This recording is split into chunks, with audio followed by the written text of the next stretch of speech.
There are fateful moments that arrive without warning. And for Ilara Monroe, that moment began with a humiliation inside the most luxurious 5-star restaurant in Manhattan. She sat there, alone. The black dress she'd borrowed from her best friend suddenly felt too tight, too suffocating, as if it were squeezing her ribcage and refusing to let her breathe. It was 7:45 in the evening. The man who'd asked to meet her was 45 minutes late. Ilara looked at her watch. For the 17th time. She counted, because counting kept her from going insane. A waiter passed by. For the 3rd time. His eyes slid away. Pity. Ilara knew that look well. She'd seen it far too many times in her life. Then her phone vibrated. Her heart lurched. Maybe he was stuck in traffic. Maybe he was on his way. Maybe this time would be different. I have an emergency. I can't make it. K. B. 11 words. 11 words as cold as a death sentence. Ilara's hands began to shake. The phone slipped from her numb fingers and hit the marble floor with a dry, sharp click. The screen cracked into a spiderweb, just like her heart in that moment, and the memory surged in like an unstoppable tide. 2 years ago. The same kind of waiting, but that time it was a white dress. That time she stood in the bridal suite, holding a crumpled scrap of paper with Trevor's messy handwriting. The man she'd planned to bind her life to forever. I can't do this. You're not the person I need. 200 guests, a church dressed in white flowers, and her, standing there alone, inside a wedding gown that in an instant became a burial shroud, smothering every dream she'd ever dared to have. Now, 2 years later, history was repeating itself. Ilara bent to pick up the shattered phone. Her sleeve slid back, revealing the small tattoo on her wrist, a broken wedding ring, split in two, and from the crack a pair of delicate butterfly wings. She'd had it inked the day after the wedding with no groom, a reminder that she had survived. But how many times could surviving be enough? She stood up, reached for her wallet, prepared to leave like a ghost among the crowd, unseen, uncared for. But fate had other plans. The restaurant door chimed. 2 little twin girls burst in like 2 small whirlwinds, black curls in a tangled mess, cheeks flushed from running, emerald green eyes sweeping the room in panic. Then they stopped, right in front of Ilara. That's her, the lady from Dad's file, one whispered. Are you Ilara Monroe? The entire restaurant went still. Forks stopped tapping plates. Conversations froze mid-sentence. Every eye turned toward them. Ilara blinked, not trusting her own ears. Yes, she said, barely. The first girl, a butterfly hair clip pinned near her temple, eyes red as if she'd been crying, clutched Ilara's hand. Her palm was tiny, but warm. Her voice trembled, yet it carried a fierce determination. Our dad is Kieran Blackwood. He's the one who was supposed to meet you tonight. Ilara stood rooted to the floor. Kieran Blackwood, a name she'd only heard through Brielle's introduction. An important business partner. No one had told her he had children. The second girl stepped closer, her voice a whisper, but each word landed heavy as stone. Our dad never forgets anyone on purpose. She stopped, swallowed. Then she said the next line, the line that made Ilara's blood turn to ice. Unless someone is about to die. Silence. A silence so thick it stole the air. Ilara looked down into those green eyes. Not the eyes of ordinary children.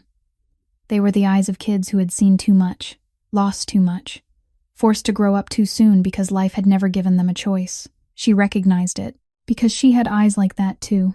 And in that moment, Ilara Monroe, the woman who had sworn she would never let her heart shatter one more time, had no idea that these 2 tiny angels were about to lead her into a world of darkness. The world of Kieran Blackwood, the most powerful mafia boss in New York, a widower with a heart frozen shut since the night his wife died in his arms, a single father trying to keep his empire and his family from collapsing at the same time, and maybe, just maybe, the only man in the world who could see straight through the scars inside her, because he carried the very same scars. This is the story of 2 broken hearts finding each other in the dark of New York, of love sprouting where no life should have been left, of foundations that seemed completely ruined, yet with the right person, could be built again, and of fate's messengers, only 6 years old. If you want to know how these 2 little girls led Ilara to meet the mafia boss, stay until the end of the video. But first, tap like and subscribe so you don't miss stories that reach straight into the heart like this. And if you know someone who needs healing, share this video with them. Ilara pulled the 2 little girls into the chair across from her, trying to shield them from the curious stares pouring in from every corner of the restaurant. She could feel each gaze like needles pricking the back of her neck. the whispers beginning to spread like ripples across still water. A woman sitting alone, abandoned, and now two strange children had run up to her. This would be the kind of story people retold, again and again, at cocktail parties. But Alara didn't have the mind to care anymore. She looked into the twins' green eyes far older than their years, and she knew something wasn't normal. She lowered her voice, forcing it not to shake. "You said your father is Kieran Blackwood, the man who was supposed to meet me tonight. But I don't understand. Why are you here? Alone? At a time like this?" The girl with the butterfly clip, Piper, sat up straight like a miniature adult. "Dad is at Blackwood Tower," she explained, her tone strangely serious. "It's work. He has to handle it. Work." Alara frowned. "Yes, Willow." The girl with the flower clip nodded. "Dad always has work. Someone is hurt, or someone did something wrong. Dad has to fix it. Someone is hurt, or someone did something wrong." The way 6-year-old children spoke about it like they were describing homework sent a chill down Alara's spine. She swallowed, doing her best to keep her voice steady. "But how did you get here? Who brought you?" The twins looked at each other, trading the kind of conspiratorial glance only twins could understand. "I told Murphy I needed to use the bathroom," Piper admitted, a mischievous smile flickering across her mouth. "Then Willow and I ran out the back door. Murphy is our guard," Willow added. "He's really big, really strong, but he's slow, and he never thinks we'd dare to sneak away." Alara didn't know whether to laugh or to worry. 2 6-year-olds had tricked a security guard, found their way to a restaurant in Manhattan, just to tell a stranger their father was sorry for being late. It was sweet, and it was terrifying. "Did you take a taxi?" "A private car," Piper answered, simply, holding up a sleek tablet. "I used the family account on my iPad. I watched Miss Monroe do it 100 times. "Miss Monroe, the helper at our house," Willow clarified. "Not you," Alara blinked. "Of course, she shared a name with their housekeeper.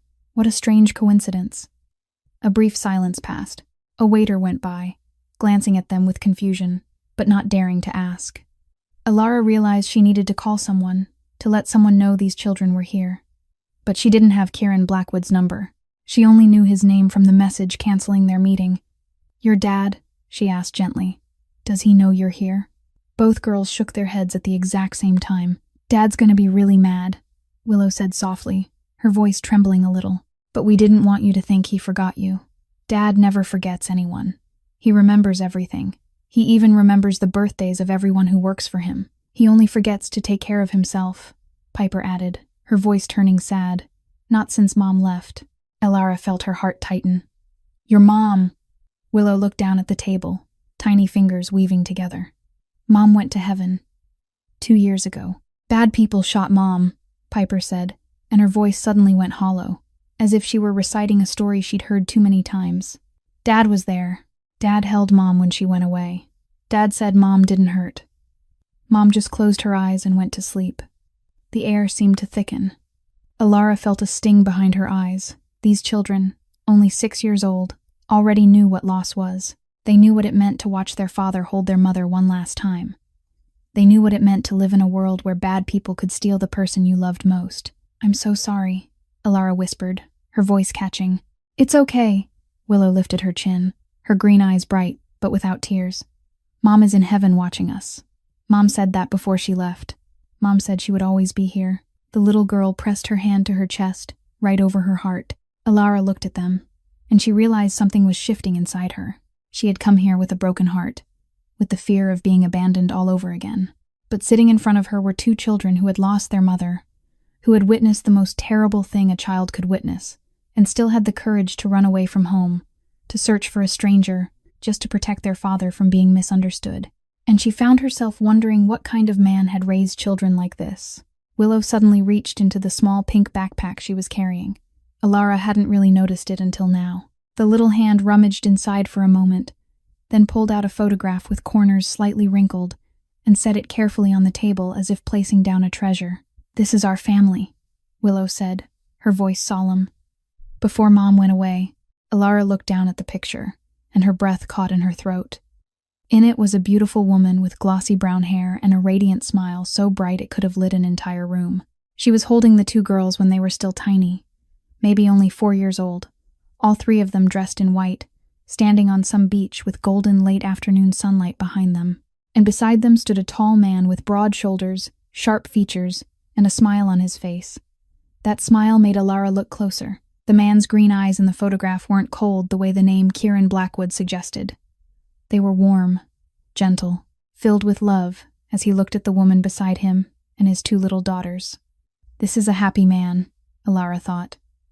A man who once had everything, and then lost everything. Mom's beautiful, isn't she? Piper asked, her voice full of pride. She's beautiful, Alara whispered, unable to tear her eyes away from the photograph. Your mother is very beautiful. Dad says we look like Mom, Willow said. But we have Dad's eyes. Alara nodded. She'd realized that the moment the girls walked into the restaurant, emerald green eyes, deep and far older than they should have been. The same eyes as the man in the picture. The eyes that surely weren't warm like that anymore. Alara. Piper suddenly turned serious, taking Alara's hand. We have a plan. A plan. Dad hasn't eaten anything since morning, Willow explained. When Dad doesn't eat, Dad gets cranky. And when Dad's cranky, Dad works more. Then Dad forgets to eat again. Then Dad gets even crankier. A vicious circle. Piper nodded like a tiny psychologist. Miss Monroe taught us that word. Alara almost laughed at the way they spoke. But she stopped herself because she knew they were completely serious. So what's your plan then? The twins looked at each other, then turned back to Alara with faces full of hope. You bring food to Dad, Piper said. This restaurant has really good food. You order for Dad, and then we take you to Blackwood Tower. Dad will be really happy. Alara blinked. You want me to go with you? To meet your father? Yes. Right now. At night? Yes. To a place I've never been. To see a man I've never met. Both girls nodded at the same time, as if there were nothing strange about what they were asking. Alara drew in a deep breath. Sweethearts, I can't follow 2 children I just met to a place I don't know. That isn't safe. Not for me, and not for you. The smile on Piper's mouth vanished. Her green eyes began to brim, and Alara felt as if she'd just kicked a kitten. But Dad will think nobody cares about him, Piper said, her voice shaking. Dad always thinks that. Since Mom died, Dad thinks he's all alone. Dad doesn't know we hear him talking to Mom's picture every night. A tear slid down the little girl's cheek, and Alara felt as if someone were squeezing her heart in a fist. Piper, I understand, but this isn't my responsibility. I was only arranged to meet your dad once. I'm not family. I'm not anybody. I'm not anybody, Willow echoed, her voice small but sharp enough to make Alara fall silent. The child stared straight into Alara's eyes, a look so old it was frightening. My mom used to think that too. My mom was abandoned too before she met Dad. Mom told us, people who've been abandoned understand each other best. They know how much it hurts. And they would never do that to someone else. Alara went rigid. The words from a 6-year-old rang in her head like a bell. People who've been abandoned understand each other best. She glanced down at her wrist, where the tattoo of a broken wedding ring with butterfly wings growing out of the crack flickered beneath her sleeve. She'd gotten it the day after the wedding with no groom, a reminder that she had survived, that wings could grow from shattered things. But had she truly flown yet, or had she only been hiding, curling inward inside the safe cocoon she'd built for herself? She looked at the twins, 2 children without a mother, with eyes too old for their faces, staring at her as if she were their last hope, and she thought of the man in the photograph, the man who once wore a warm smile, now alone in some tower, not eating since morning, talking to his wife's picture every night. All right, Alara heard herself say, her voice rough. I'll go. Alara paid the bill for the table and ordered an additional meal to go. She didn't know what Kieran Blackwood liked to eat, but she chose the safest things. A medium-rare steak, mashed potatoes, and a salad. Enough to keep a grown man from collapsing from hunger. When she lifted the takeout bag and guided the 2 little girls out of the restaurant, she still couldn't believe she was doing this. An hour ago, she'd been sitting there waiting for a blind date. Now she was about to drive to meet a stranger because his 2 daughters had persuaded her with a single line about people who'd been abandoned. Alara's car was an old model Honda Civic. Nothing special, but it still ran well, and that was all she needed. The girls climbed into the back seat and buckled their seatbelts with the ease of children who'd done it 1,000 times. Piper sat on the left, Willow on the right, and the 2 of them began giving directions with startling precision. Turn left at this intersection, ma'am. Go straight past 2 more red lights. Take the Brooklyn Bridge, then head back toward Manhattan. Alara drove in silence, occasionally glancing at the twins through the rearview mirror. They sat properly, eyes turned toward the windows, sometimes whispering to each other things she couldn't quite catch. Streetlights slid past, their orange-gold glow washing over the children's young faces, and Alara found herself wondering how quickly they'd been forced to grow up after their mother died. Manhattan rose ahead, blazing with light like an artificial heaven in the dark. But as the car pushed deeper into the financial district, Alara began to sense something different. The buildings here weren't just tall. They gave off an invisible power, a wealth so immense it was almost frightening. There, Piper pointed forward, Blackwood Tower. Alara followed the child's finger and felt her breath snag. The building loomed against Manhattan's skyline like a monument to darkness. 50 floors of sleek black glass reflected the city lights, yet never seemed to blend with them. It stood apart, separate, like a living thing watching everything below, and at the very top, a cold green light burned, like the eye of some enormous creature staring down at the city. Alara parked at the main gate and suddenly felt pitifully small. Her old Honda Civic looked like an ant beside the Bentleys and Rolls-Royces lined up around it. She had barely opened the car door when 2 dark figures emerged from the security booth. They wore black suits, earpieces in place, and before Alara could even react, one of them drew a gun and aimed it straight at her. "Don't move. Hands up." Alara froze, the bag of food nearly slipping from her fingers. Her heart hammered, blood rushed to her face, and she couldn't force out a single word. "This is New York," she told herself. "People don't pull guns on strangers in New York, at least not at ordinary office buildings." "Murphy!" Piper shouted from the back seat, her voice echoing in the still night.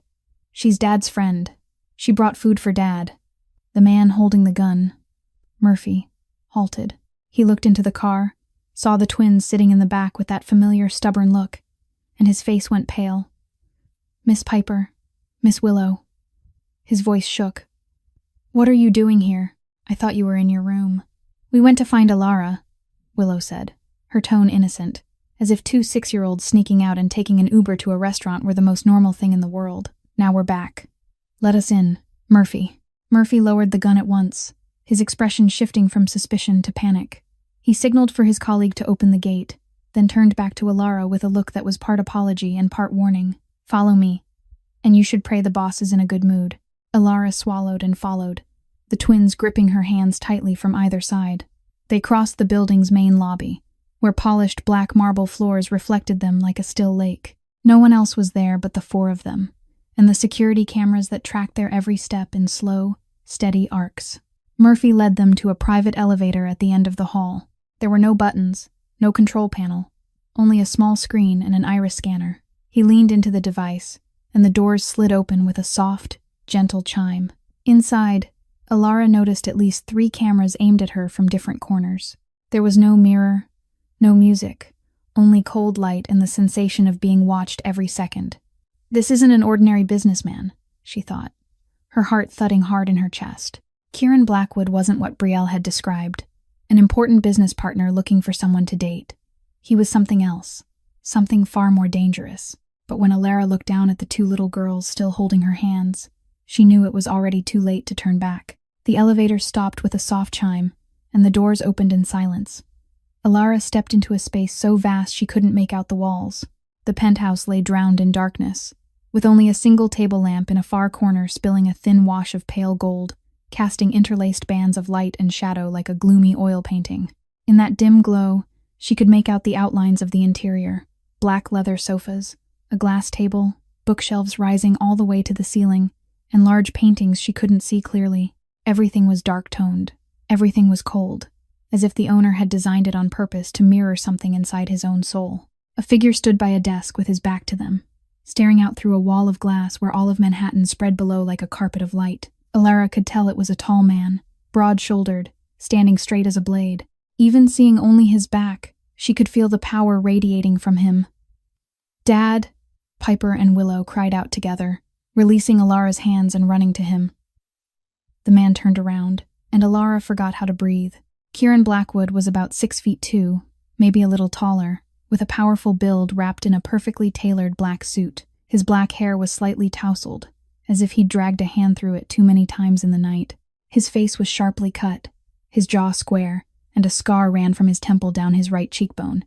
Not deep, but enough to make him look like a warrior who'd been through hell. But what Alara couldn't look away from were his eyes. Green, bottomless, and cold as ice.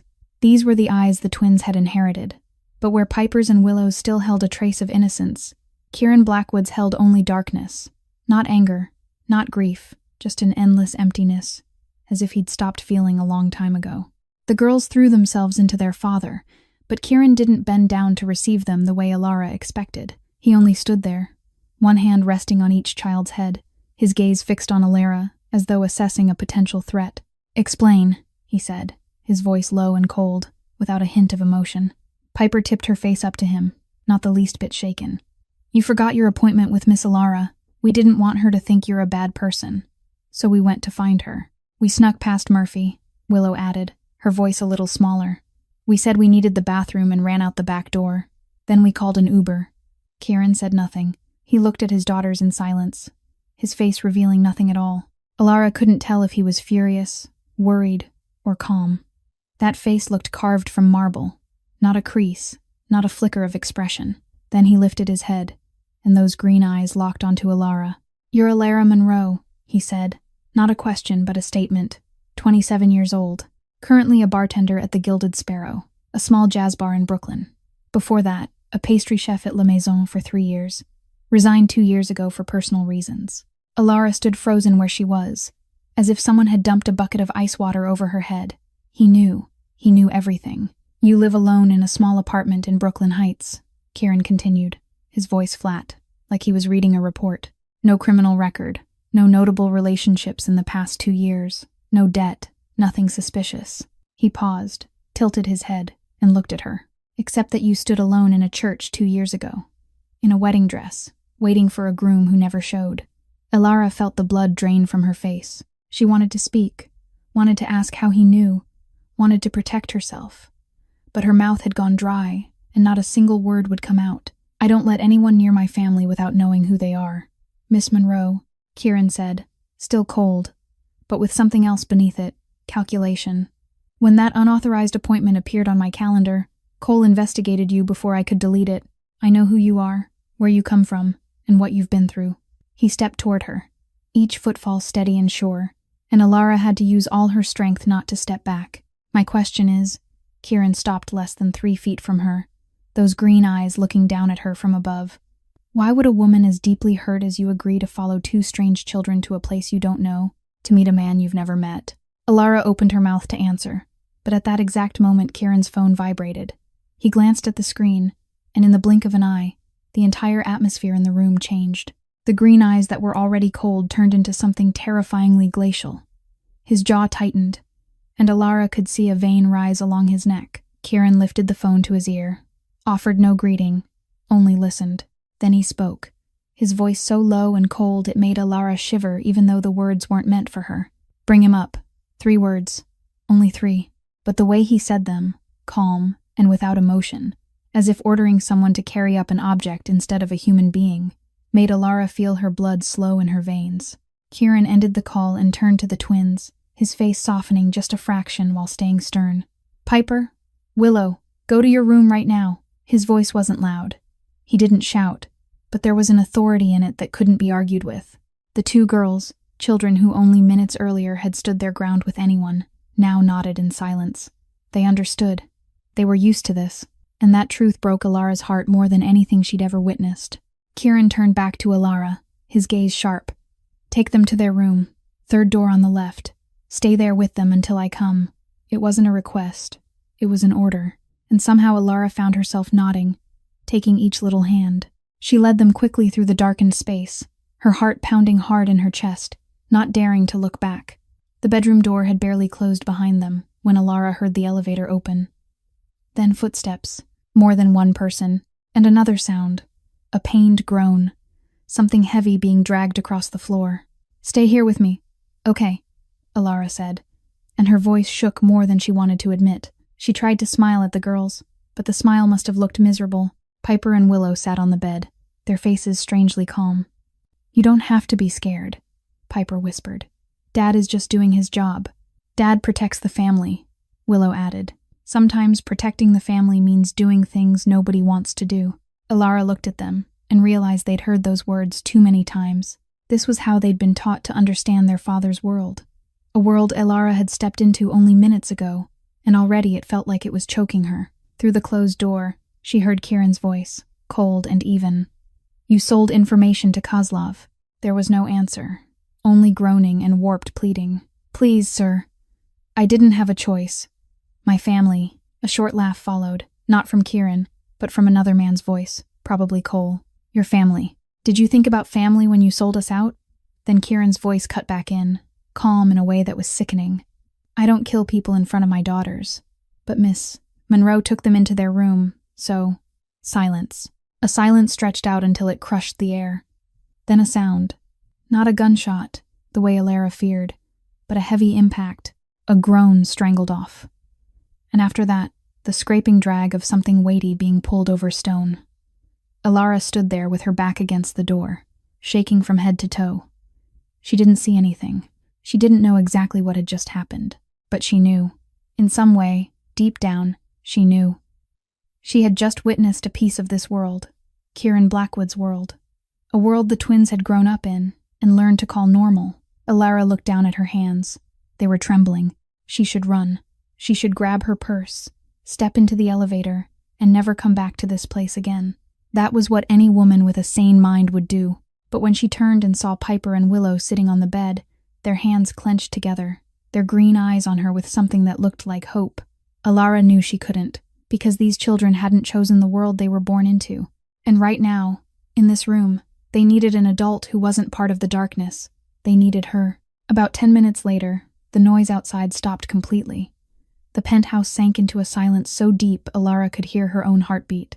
She was still sitting on the bed with the twins, Piper's head resting against her shoulder while Willow held her hand as if afraid Elara might disappear. They didn't ask anything about what had happened beyond the door. They were used to the silence that came after sounds like that. The bedroom door opened, and Kieran stepped inside. He'd taken off his suit jacket, leaving only a white dress shirt with the sleeves rolled up to his elbows, revealing strong forearms and a few faint scars Elara didn't dare look at too closely. His face was still cold, but when his gaze fell on his daughters, it softened a little. "Are you okay?" he asked, his voice low. "Yes, Dad," Piper answered. "Miss Elara stayed with us." Kieran looked at Elara, and she couldn't read what was in his eyes. Gratitude, assessment, or only the constant caution of a man who never trusted anyone. "Thank you," he said, brief but sincere. Elara hadn't even managed to respond when the elevator chimed from the living room. Not the elevator she'd ridden up in, but a different one, probably meant for more special visitors. Kieran frowned, and the green in his eyes darkened. He stepped out of the bedroom, and Elara, not knowing what else to do, stood and followed. She stopped at the threshold and looked into the living room. A woman stepped out of the elevator, and instantly Elara understood why the air in the penthouse tightened until it was hard to breathe. Camille Thornton was nearly as tall as Kieran, probably over 5'7" in the blood-red heels she wore. Her hair was fire red, falling down her back, a sharp contrast to porcelain-pale skin. She wore a tight black dress, the kind only a woman utterly confident in her body would dare to wear. But what made Elara's skin prickle wasn't the woman's razor-sharp beauty. It was her eyes. Amber, cold as a blade, sweeping the room with undisguised ownership. "Kieran," she called, her voice sweet with something rigid beneath it. "My father wants to speak with you about next week's arrangement. You didn't answer your phone, so I had to come in person." She stopped when she saw Elara. "Oh," Camille said, and a smile as thin as a razor appeared on her lips. "Company." Her amber eyes traveled over Elara from head to toe, judging every detail. The simple black dress she'd borrowed from Brielle, hair slightly mussed after a long night, plain heels. And the way she stood there, awkward, out of place, as if she didn't belong in this world. The contempt in Camille's gaze wasn't hidden at all. It was blatant, shameless, as though she were looking at an insect that had accidentally flown into her palace. "Kieran, I didn't know you had a habit of inviting strangers up to your penthouse," Camille said, still sweet, but each word was a small needle. "Or is this some new kind of service I wasn't informed about?" Elara felt heat rush into her face. She wanted to speak, to defend herself, but before she could open her mouth, two small figures ran out of the bedroom. "Miss Camille." Piper planted herself in front of Elara, her green eyes flashing with anger. "You can't look at Miss Elara like that. She's our friend." Willow stood beside her sister, hands on her hips with a seriousness that would have been funny if the situation weren't what it was. She's good. You don't get to have an opinion. Camille blinked, clearly not expecting the children to speak up like that. She looked to Kieran, as if waiting for him to take her side, to apologize for the presence of this strange woman. But Kieran didn't. He stepped toward Camille, posture straight, gaze cold as ice. "Camille, go tell your father I'll call him back when I'm free." His voice was even, but each word landed heavy as stone. "And next time, knock before you walk into someone else's home." Camille stood there, the smile on her mouth freezing in place. For one moment, Alara saw something flicker in those amber eyes. Not embarrassment, hurt, and then hatred. "Of course," Camille said, still sweet, but now edged with bitterness. "I'll pass it along." She turned and stepped back into the elevator without looking over her shoulder. But just before the doors slid shut, those amber eyes fixed on Alara, and in that look, Alara read a clear warning. "This is my territory, and you don't belong here." The elevator doors slid shut, and Camille Thornton disappeared, but Alara could still feel the afterburn of that hateful stare on her skin.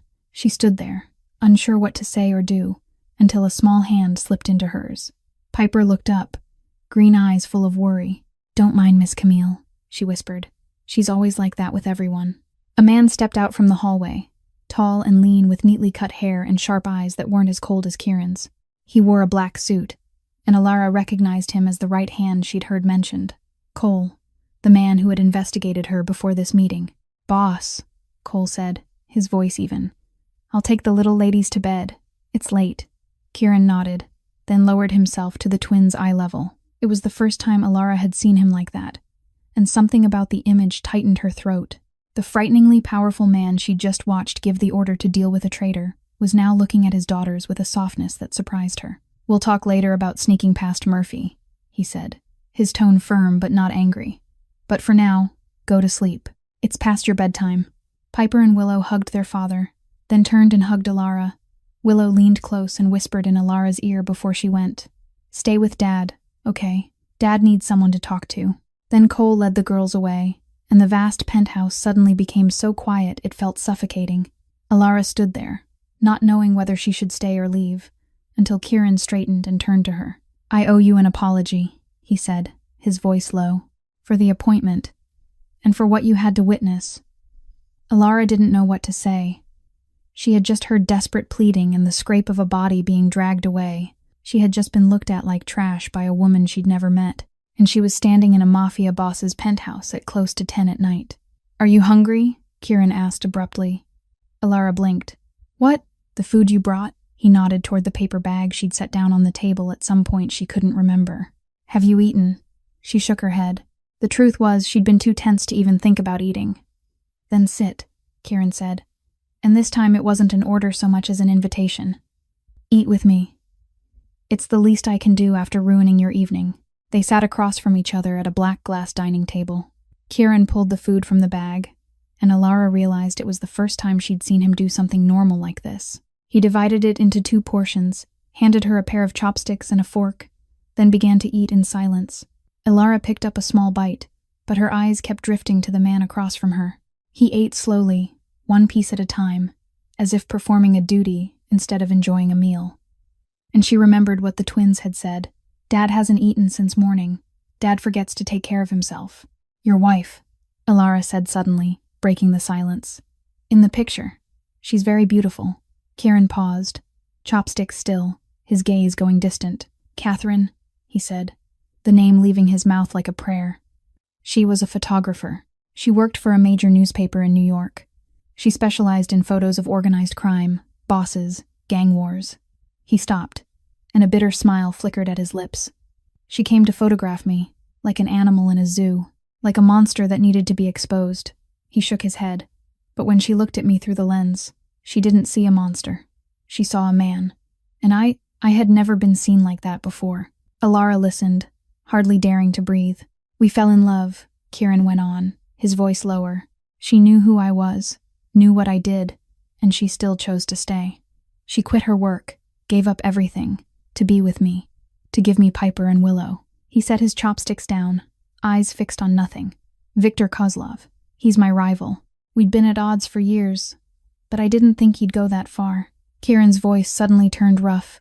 He ordered Catherine to be shot, to get back at me, to show me what it feels like to lose the most precious thing. Alara felt her eyes sting. I was there when it happened, Kieran said, almost a whisper now. We were walking in the park with the little ones. Then the gunshots. Catherine fell into my arms, and I held her for 7 minutes. 7 minutes waiting for the ambulance to arrive. 7 minutes listening to her say her last words. He looked up at Alara, and for the first time she saw something else in those green eyes. Not coldness. Pain. Deep, endless pain. Still raw, as if it had happened yesterday. 7 minutes, he repeated. Long enough for her to tell me what mattered most. And long enough for me to understand that I will never be able to forgive myself. The room fell into silence after Kieran's confession. Alara sat there, the meal in front of her long since gone cold, but she wasn't thinking about food anymore. She was looking at a man the whole world feared, a mafia boss with blood on his hands, yet in this moment he was only a widower speaking about the wife he'd lost. And Alara understood that kind of pain. Maybe not in the same way, not fully, but she understood the feeling of losing something you believed would be yours forever. What did she say? Alara asked gently, her voice rough. In those 7 minutes? Kieran didn't answer right away. He stared out the window, where Manhattan's lights glittered like millions of stars fallen to the earth.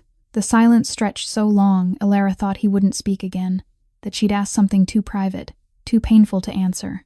But then he did, his voice hoarse and distant, as if he were speaking to himself more than to her. She said a lot of things. About the girls, about loving them for her, about not letting them forget their mother. He paused and drew in a deep breath. But there was one thing she repeated.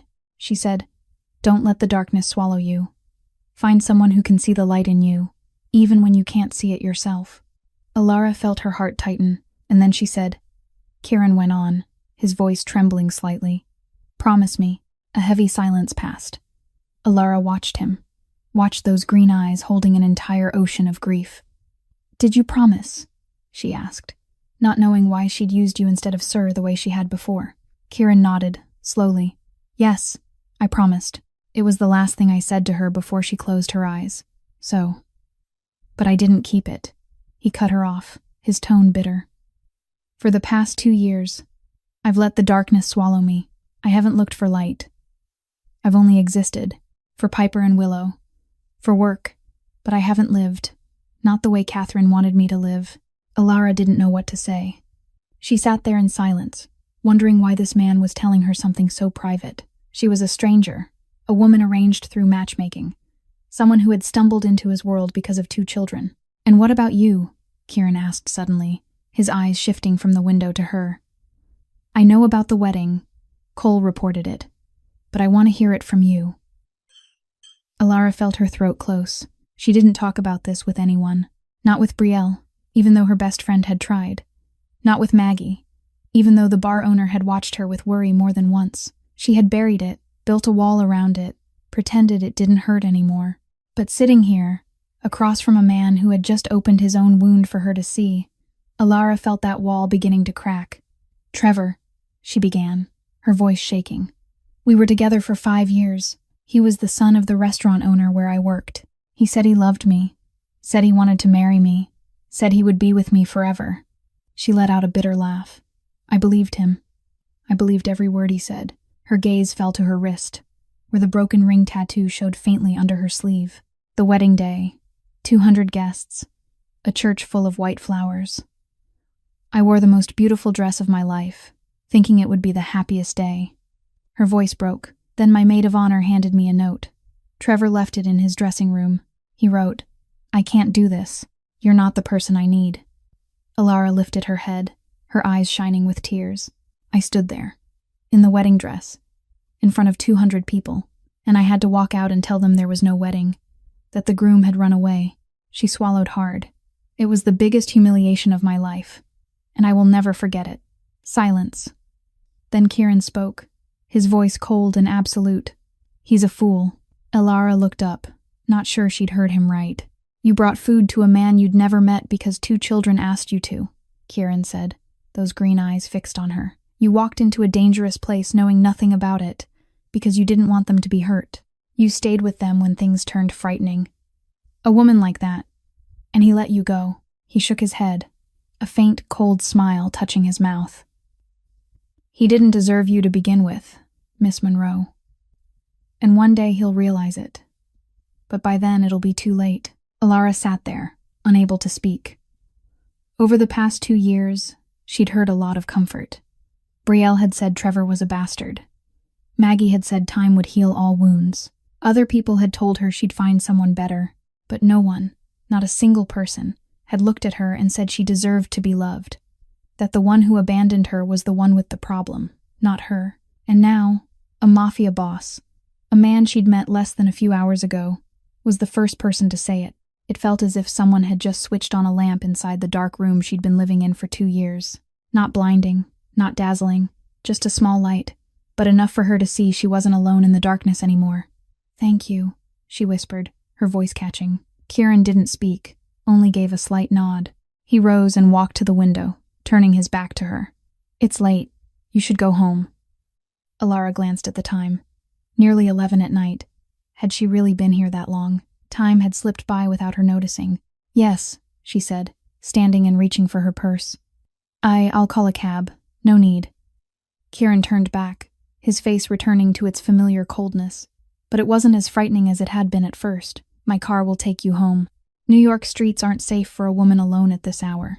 Alara wanted to refuse, wanted to say she'd taken care of herself for the past 2 years and didn't need anyone to protect her. But there was something in Kieran's voice that stopped her.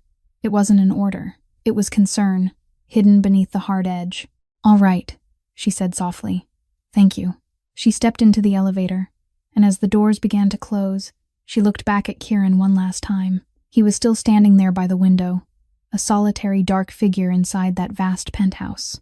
And Alara found herself wondering if, behind all that wealth and power, he was as lonely as she was.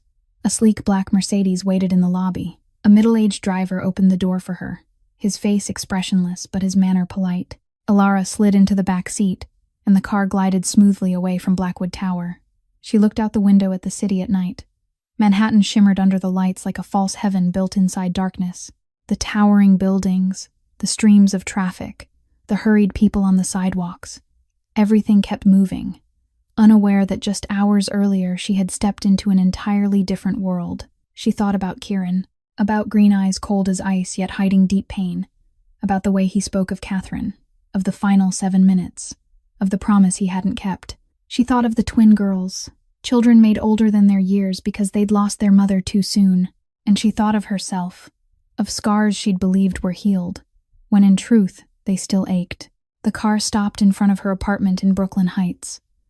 Before Alara could open the door, the driver turned and handed her a small business card. "The boss asked me to give you this," he said evenly. "He said if you need anything at all, call this number." Alara took the card and looked down. Black background, silver lettering, only a phone number and 2 initials, KB. No name, no title, no address. Simple and mysterious, just like its owner. She stepped out, watched the Mercedes disappear into the night, and stood there for a long moment outside her building. Her fingers were still wrapped tight around the card, feeling its stiff edge pressing into her palm. Something had changed inside her. She didn't know what it was, or where it would lead, but for the first time in 2 years, she didn't feel invisible. For the first time in 2 years, someone had seen her, truly seen her, and hadn't turned away. 2 weeks passed like a dream Alara wasn't sure was real. She went back to her bartending job at the Gilded Sparrow, mixing the same familiar cocktails, smiling at the same familiar customers, living the same familiar life. But something had changed.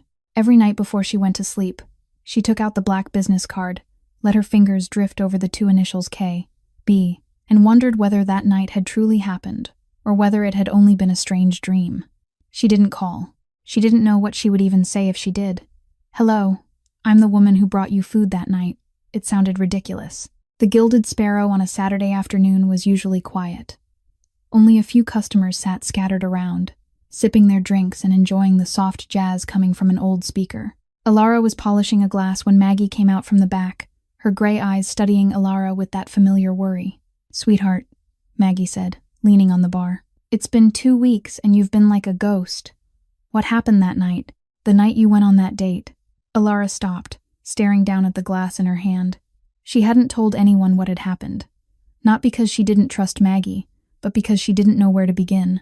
How could she explain that she had stepped into a mafia boss's penthouse, heard a man dragged away after desperate pleading, then eaten dinner with the owner of that tower while he spoke about the wife he'd lost? Something happened, she finally said, but I don't know how to explain it. Maggie was quiet for a moment. Then she walked around the bar and sat on the stool beside Alara. That man, she said gently. Kieran Blackwood. You met him, didn't you? Alara looked up, stunned. You know him. Maggie gave a small, sad, distant smile. I don't know him personally, but I know the name. I know that world. She paused and took a deep breath, as if preparing to say something heavy. Sweetheart, I've never told you about my husband, have I? Alara shook her head. She knew Maggie was a widow, but Maggie never spoke about him. Patrick Sullivan, Maggie said, the name leaving her mouth like a prayer. He was the boss of Brooklyn. 15 years ago. Alara went still, unable to believe what she was hearing. He was shot, Maggie continued, her voice calm, as if she were talking about the weather, in a territorial war. I was with him when he died. I understand that feeling, sweetheart. I understand that world. She set a hand on Alara's shoulder, her gray eyes holding a deep, steady understanding. It's frightening. I know. Violence, blood, secrets that are never spoken aloud. But sweetheart, I want you to understand one thing. She paused. Not everyone in that world is a monster. My Patrick was the best man I ever knew. He did terrible things, but he loved me. He loved our family, with his whole heart. People aren't only black and white, sweetheart. Sometimes the ones who live in darkness are the ones who crave light the most. Alara didn't know what to say. She stood there, her thoughts spinning with this new truth, when the door to the bar suddenly opened. Late afternoon sunlight spilled in, and two small figures burst over the threshold like twin whirlwinds. Miss Alara. Piper and Willow ran straight to her, throwing their arms around her waist with the fierce joy of children who'd been missing someone for a long time. Alara was so surprised she nearly dropped the glass, but she set it down quickly and crouched to hug them back. What are you two doing here? She asked, unable to hide her smile. We missed you, Willow said, green eyes sparkling. We asked Dad to bring us to see you. Alara looked up and saw Kieran standing in the doorway. He wore a black shirt, no jacket, less formal than the last time she'd seen him, yet still radiating that undeniable authority. His green eyes swept across the small bar, paused on Maggie for a single second, as if assessing her, then shifted to Alara. Miss Monroe. He greeted her with a small nod. Mr. Blackwood, she answered, rising to her feet. Kieran stepped inside, his walk calm and confident. He stopped a few steps away from her, close enough to speak, far enough to keep distance. I have a proposal for you, he said plainly, without preamble. Every year, the Blackwood Foundation hosts a charity gala to raise funds to build schools for poor children. It was Catherine's wish. He paused. I need a pastry chef. The girls told me you used to do that work, and you're very good. Alara blinked, not sure she'd heard him right. You want me to bake for your gala? Yes. Kieran nodded. You'll be paid fairly. And you can refuse if you want. I won't force you. She glanced at Maggie. The bar owner was smiling, her eyes full of encouragement. Go, sweetheart, Maggie said. Opportunity doesn't knock twice. Alara said yes. She didn't know why she agreed. Maybe it was the twins' hopeful eyes. Maybe it was Maggie's encouraging smile. Or maybe some part of her wanted to return to the work she used to love, baking, making sweet things out of flour and sugar. The one thing she'd been truly good at before Trevor destroyed everything. A week later, Alara's life changed completely. Every day after her shift at the Gilded Sparrow, she went to Blackwood Tower to prepare for the gala. The kitchen on the 49th floor was outfitted with everything a pastry chef could dream of, from industrial ovens to professional mixers, from every kind of cake mold to ingredients imported from all over the world. The first time she stepped into that kitchen, Alara stood frozen for a full minute, unable to believe she was allowed to work in a place like this. But what made her happiest wasn't the lavish kitchen. It was the two little girls. Piper and Willow showed up every day after school, still in their private school uniforms with red bows in their hair. They climbed onto tall stools and demanded to help her bake. Alara taught them how to measure flour, how to beat eggs, how to pipe frosting onto cupcakes. The kitchen filled with laughter, with excited squeals when they tasted their first test batches, and with noisy chaos when they argued over who piped the prettiest swirls. And Kieran. He didn't come into the kitchen, but Alara often caught him standing in the doorway, his back against the frame, green eyes watching the scene with an expression she couldn't read. He didn't say anything. He just stood there, as if he were trying to memorize the sight of his daughters laughing and happy.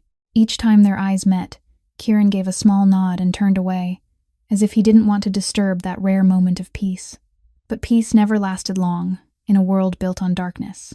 On Friday night, Alara worked later than usual. She wanted to finish a miniature wedding cake sample to present for Kieran's approval tomorrow. The twins had been asleep for hours, and the kitchen held only her, the warm yellow lights, and the faint scent of vanilla. When she checked the time, it was close to 11 at night. She cleaned up, turned off the lights, and stepped into the elevator. Murphy, the guard, offered to call a car to take her home the way he usually did, but Alara refused. She wanted to walk a little, to breathe the night air, to let her head loosen after a long day. The subway station was only a few blocks away, and she'd taken this route many times without any trouble. But tonight was different. The moment she turned into a dark alley to take a shortcut, a black car sped in and blocked her path. Alara stopped, instinct screaming. She turned to run, but it was too late. Two men got out of the car, both tall, both in black leather jackets, and there was something cold in their eyes. One of them spoke, his voice heavy with an Eastern European accent. "Are you Blackwood's new woman?" Alara backed up until her spine hit the icy brick wall behind her. Her heart hammered, blood rushed to her face, and she felt her legs start to shake. She wanted to scream, wanted to run, but her throat felt like it was being squeezed shut. "I don't know what you're talking about," she forced out, her voice trembling. The second man gave a short, cruel laugh. He stepped closer, and before Alara could react, he grabbed her arm and yanked her hard toward him. The stink of cigarettes and vodka hit her face and made her stomach turn. "Kozlov sends his regards to Blackwood," he hissed into her ear, his tone thick with malice. "Tell him we know everything, and this time he won't be able to protect anyone." Alara fought, tried to shove him away, but he was too strong. She felt his nails dig into her skin, felt fear flood every cell in her body. "This is where I die," she thought. "I'm going to die in a dark alley in Manhattan because of a man I met only weeks ago." A gunshot. A single deafening crack tore through the quiet night. The man holding her suddenly released her, his eyes widening in shock, and he dropped like a sack of sand. Blood spread from his chest, dark red against the gray concrete. Alara screamed and stumbled back until her back slammed the wall. She looked at the second man, saw him reaching for a gun, but before he could aim it anywhere, a shadow exploded out of the darkness. A punch, the sound of bone breaking, and the second man went down beside his partner. Cole stepped into view from the dark, the gun still smoking in his hand. His face was calm, as if he'd just taken a stroll through a park instead of killing a man. "Are you all right, miss?" "Monroe?" he asked evenly. Alara couldn't answer. She just stood there shaking, staring at the body at her feet, unable to believe what had just happened. Cole came closer, took off his coat, and draped it over her shoulders. "You're in shock. That's normal," he said, then pulled out his phone and dialed a number. "The boss will want to know about this." Immediately, Cole brought Alara back to Blackwood Tower. She sat in the car, her whole body still trembling. Cole's coat draped over her shoulders, but unable to chase away the cold spreading from the inside out. She couldn't stop looking down at her hands, at the bruises already forming where the man had grabbed her. The smell of blood still clung to her nose, even though she knew it was only in her mind. The elevator opened onto the penthouse level, and Alara saw Kieran standing there, waiting. He was in his black suit as always, but there was something different in the way he held himself. Taut, dangerous, like a panther holding back its rage. Those green eyes swept over Alara, stopped on the bruise on her arm, and in that instant she saw something ignite in his gaze. Not worry, pure fury, cold and terrifying. "Sit her down," Kieran said to Cole, his tone even, but each word landed like stone. "Then tell me everything." Cole led Alara to the sofa and handed her a glass of water. She took it but didn't drink, only stared into the clear surface while Cole reported to Kieran. Two of Kozlov's men, the message, and the way they'd called her Blackwood's new woman. When Cole finished, Kieran was silent for a long moment. Then he walked to the window, back to both of them, hands clasped tight behind him. "Double the security detail," he said, his voice ice cold. "From now on, Miss, Monroe has a car wherever she goes. A guard tailing from a distance 24/7. No exceptions." Alara looked up, eyes wide. What? Kieran turned to her, his face unreadable. You heard me, Miss Monroe. No. Alara stood, despite the way her legs still shook. I don't need bodyguards. I don't need a car. I'm not yours for you to protect. Something flashed in Kieran's eyes, but it vanished too quickly for Alara to catch. You think this is your choice. This is my life. Alara felt anger flare, even though she knew it wasn't logical. She'd almost died. She should be grateful for protection, but something in her couldn't stand the idea of depending on anyone, couldn't stand the feeling of being someone's property. I can take care of myself. Take care of yourself. Kieran stepped closer, each step steady and threatening. You were nearly killed in a dark alley, Miss Monroe. If Cole hadn't been watching you from a distance like I ordered a week ago, do you think you'd be standing here talking to me right now? Alara blinked. You had someone watching me. Since the day you first stepped into this building, Kieran stood directly in front of her now, green eyes locked on hers. You entered my world when you stepped into that elevator that night, Miss Monroe. You might not realize it, but men like Kozlov do. He doesn't care what you are to me, doesn't care that you're only baking for the gala. He cares about one thing. Kieran paused, his voice dropping lower. That you can be used to hurt me. Alara wanted to argue, wanted to say she wasn't anyone's weakness, that she didn't matter enough to Kieran for anyone to use her as leverage. But she remembered the way the man had called her, Blackwood's new woman, and she understood. In this world, truth didn't matter. Perception was what killed. She fell silent, and Kieran fell silent too. The room filled with a heavy pressure, nothing but their breathing and the distant hum of the city outside. Then Kieran did something Alara didn't expect.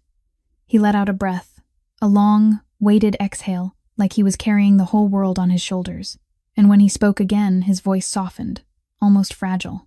I lost Catherine because I didn't protect her enough. He looked into Alara's eyes, and for the first time she saw real vulnerability in that green. I thought she was safe. I thought Kozlov wouldn't dare touch my family. I was wrong. He swallowed, his jaw hardening.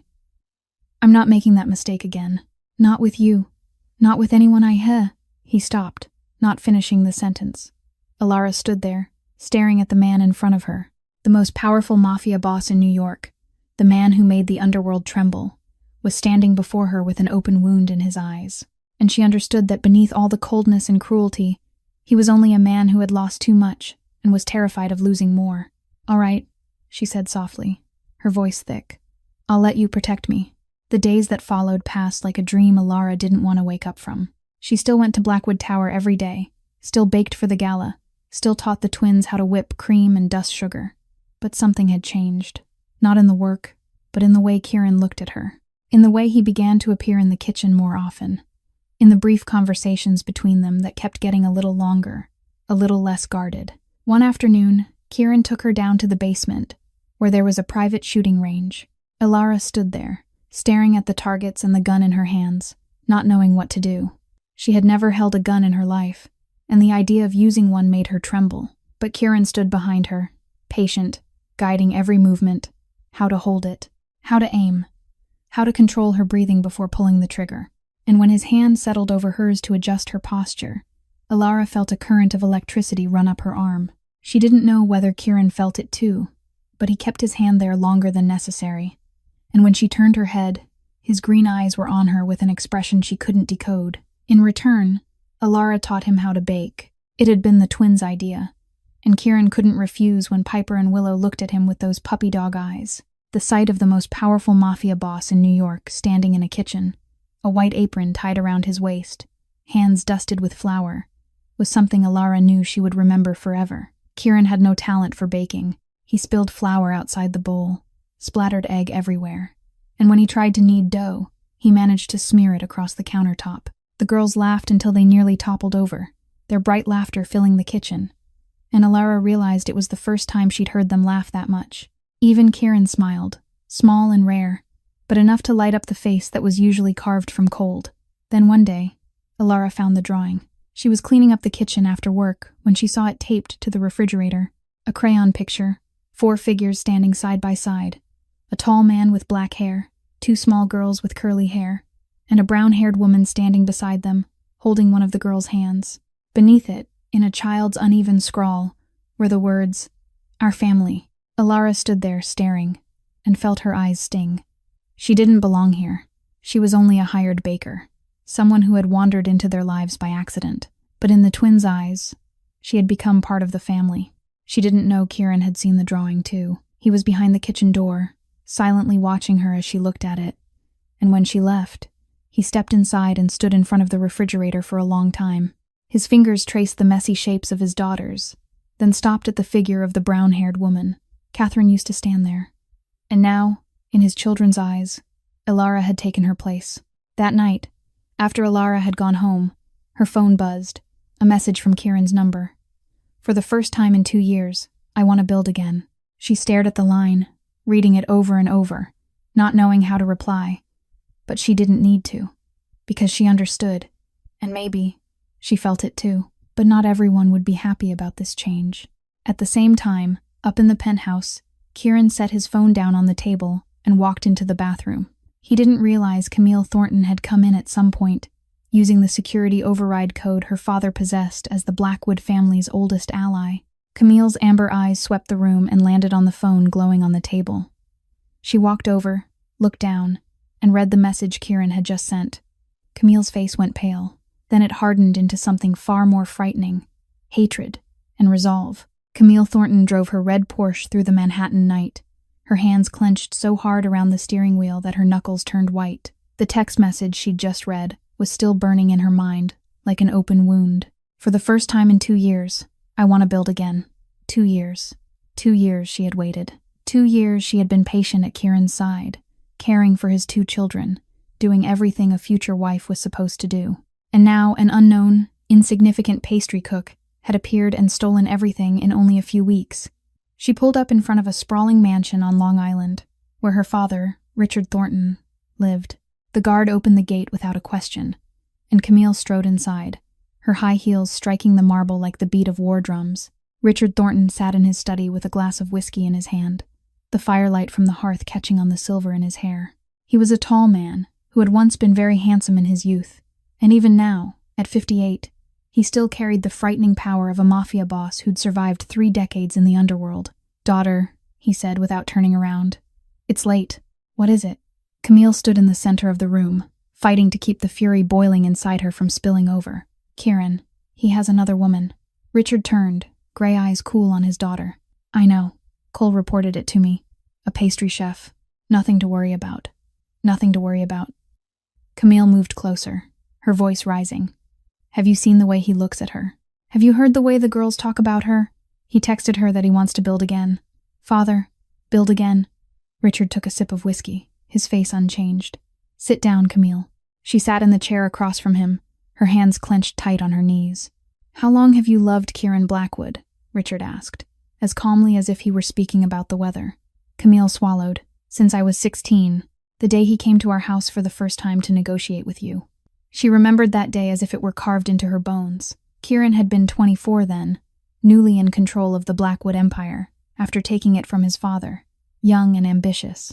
He'd walked into the Thornton living room in a black suit with green eyes as cold as ice, and Camille, hiding behind a door and watching, had known instantly that she wanted him. She wanted him with everything a 16-year-old girl could want, and that hunger had never faded. Then Catherine showed up. Camille said, bitterness sharpening every word. "A photographer. She didn't belong to our world, didn't understand the rules, had nothing at all. But she stole him from me." Richard stayed silent, letting her go on. "When she died," Camille continued, her voice lowering, "I thought this was my chance. I waited. I was patient. I stayed by him, by the 2 girls. I did everything a wife should do. And now another pastry cook appears, and history repeats itself." Richard set his whiskey down and looked straight into his daughter's eyes. "You have to marry Kieran, Camille. This isn't about love. This is about the Blackwood and Thornton alliance. It's our future." Camille shook her head, her eyes shining with tears. "You don't understand. I love him. This isn't only politics for me. I want him. I want to be with him. I want to be his wife and the mother of those 2 girls." Richard studied her for a long moment. Then he sighed. "Then handle that pastry girl, but do it cleanly. I don't want Kieran to know you had anything to do with it, and I don't want her dead. A death will make Kieran investigate, and that's not what we need." Camille nodded, amber eyes flashing with something dangerous. "I have an idea. She has a past she wants buried." "What past?" Richard asked. A wedding with no groom, Camille said, smiling, but the smile didn't reach her eyes. And I know who that groom is, Trevor Hartwell. He's living in Boston now. 3 days later, Camille sat in an upscale cafe in Boston, across from a blonde man with a handsome face and a weakness, a cowardice, hiding behind blue eyes. Trevor Hartwell, the man who had abandoned Ilara Monroe at the altar 2 years earlier. "What do you want from me?" Trevor asked, his voice trembling. Camille slid an envelope across the table. Inside are photos of her that day. Photos of her in the wedding dress, alone, in front of 200 people. And some articles about the La Maison restaurant scandal. She smiled. "I want you to send them to an address I'll give you." Along with a letter accusing her of being a con artist who targets wealthy men. Trevor went pale. "Why would I do that?" Camille tilted her head, her smile turning icy. "Because if you don't, I'll tell the man she's with now where you are. And trust me, you don't want Kieran Blackwood to know your address." The day before the gala, Blackwood Tower was busier than it had ever been. Dozens of staff rushed back and forth, arranging flowers, setting tables and chairs, checking sound systems and lighting. The 49th floor, where the gala would be held, had been transformed into a miniature palace with thousands of white roses and shimmering silver ribbons. Ilara stood in the kitchen, giving her final inspection to the desserts she'd prepared over the past weeks. A 5-tier wedding cake covered in pure white fondant, hundreds of cupcakes topped with perfectly piped swirls of frosting, and, most of all, heart-shaped cookies filled with raspberry jam as red as blood. She'd poured everything she had into them, and she was proud of what she'd made. She didn't know a storm was coming. Kieran wasn't in the building that morning. He had an important meeting across the city, and Cole was with him. Ilara thought it didn't matter. She only needed to finish her work, and tonight everything would be perfect. But when she stepped out of the kitchen to check the decorated area, she sensed something was wrong. The staff were looking at her, not the usual glance, but a curious, prying stare, threaded with contempt. They whispered as she passed, and unease rose in her chest. Then she saw Camille. The red-haired woman stood among the employees, holding a large yellow envelope. Her amber eyes brightened when she spotted Ilara, and a smile as thin as a razor appeared on her lips. "Oh, Miss Monroe," Camille said, her voice sweet and venomous. "You've finally come out of the kitchen. I've got a gift for you." She tossed the envelope onto the floor, and photographs spilled out like a nightmare. Ilara stood frozen, staring down at the images. Her in a white wedding dress. Her standing alone at the altar, her eyes red, tears streaking down her cheeks. And beside the photos were articles. Scandal at La Maison restaurant. Pastry chef fired after a wedding with no groom. Abandoned bride. What Trevor Hartwell says about his decision. Interesting, isn't it? Camille stepped closer, her voice loud enough for everyone nearby to hear. A pastry chef who got fired, who got left at her own wedding, and now she suddenly shows up at the side of the richest mafia boss in New York. She tilted her head, pretending to think. "Clinging to rich men is what you're best at, isn't it, Miss Monroe? Or should I call you a professional con artist?" Ilara wanted to say something, to explain, to defend herself, but her mouth went dry and not a single word came out. She looked at the faces around her, at the eyes watching her with contempt and pity, and the memory crashed over her like a tidal wave. She was standing in the bridal suite, the beautiful white dress, the heavy scent of lilies. The maid of honor rushing in, face pale, pressing a scrap of paper into her hand. "I can't do this. You're not the person I need." Then she walked out into the aisle and faced 200 people staring at her with pity and curiosity. The whispers. The murmurs. And she stood there, alone, in a wedding gown that had become a burial shroud for every dream she'd ever had. History was repeating itself. Ilara stepped back, then another. Then she turned and ran. She heard Camille laughing behind her, heard someone calling her name, but she didn't stop. She ran down the hallway, into the elevator, out of the building as if she were fleeing her own past. She didn't bring her purse, didn't bring her phone, didn't bring anything at all. She just ran until her lungs burned, and her legs couldn't carry her another step. She stopped on some empty street, pressed her back to a brick wall, and cried. She cried from humiliation. She cried because an old wound had been torn open. She cried because she dared to believe she could have a new life, a new beginning, with a man and 2 little girls who'd become more important to her than she wanted to admit. She'd been wrong. She was always wrong. And now, alone on a dark Manhattan street, Alara Monroe didn't know where she should go. She only knew one thing. She couldn't go back to Blackwood Tower. Not after what had just happened. Not when everyone had learned who she really was. Someone who'd been abandoned. Someone nobody wanted. Alara wandered through Manhattan's streets without knowing where she was going. Streetlights glittered around her like artificial stars, and the flow of people glanced at her with brief curiosity before turning away, each person busy with a life of their own. She had no phone, no wallet, nothing except the white apron still dusted with flour that she'd forgotten to take off when she ran out of Blackwood Tower. Night had fully fallen, and the cold of New York began to seep into bone. But Alara didn't feel cold. She didn't feel anything at all, except the numbness that comes when pain is too large to hold. She didn't know how long she'd been walking. Maybe an hour. Maybe 2. Time became meaningless as she kept going, and going, with no purpose, no direction. Her feet ached, and the high heels she'd worn to look more professional on the day before the gala now cut into her heels until they bled. But she didn't stop, because stopping meant facing reality, and she wasn't ready for that. She turned into a quiet street, trying to hail a cab since she had left her phone behind in her panic, when a sleek black car slid into place and blocked her way. Alara stopped short, survival instinct flaring hard in her chest. She turned to run, but it was too late. 2 men appeared from nowhere, sealing off both ends of the alley. She was trapped. The car door opened, and a man stepped out. He looked to be in his 50s, with silver white hair slicked back, an angular face, and a long scar running from the corner of one eye down to his chin. But what made Alara's skin crawl wasn't the scar. It was his eyes, gray and wintry as a Siberian season, completely empty of feeling.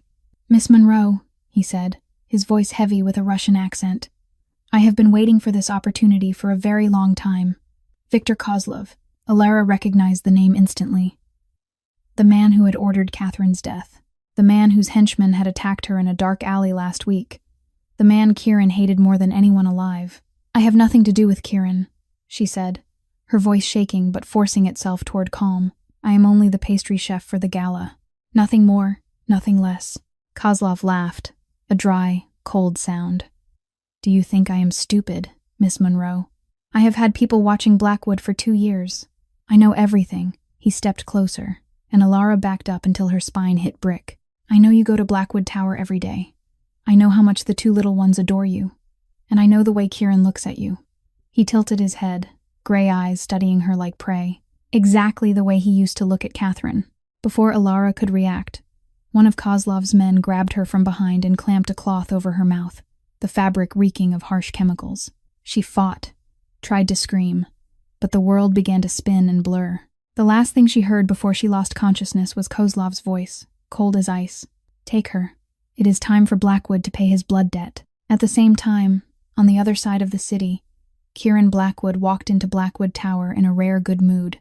The meeting had gone better than expected, and he was looking forward to seeing Alara, to seeing the desserts she had prepared for the gala. But the moment he stepped out of the elevator on the 49th floor, he knew something was wrong. The staff looked at him with fear and avoidance. The air was tight enough to choke on, and when he saw the photographs still scattered across the floor, the green in his eyes darkened. "What happened?" he asked, his voice like ice. A trembling employee told him everything.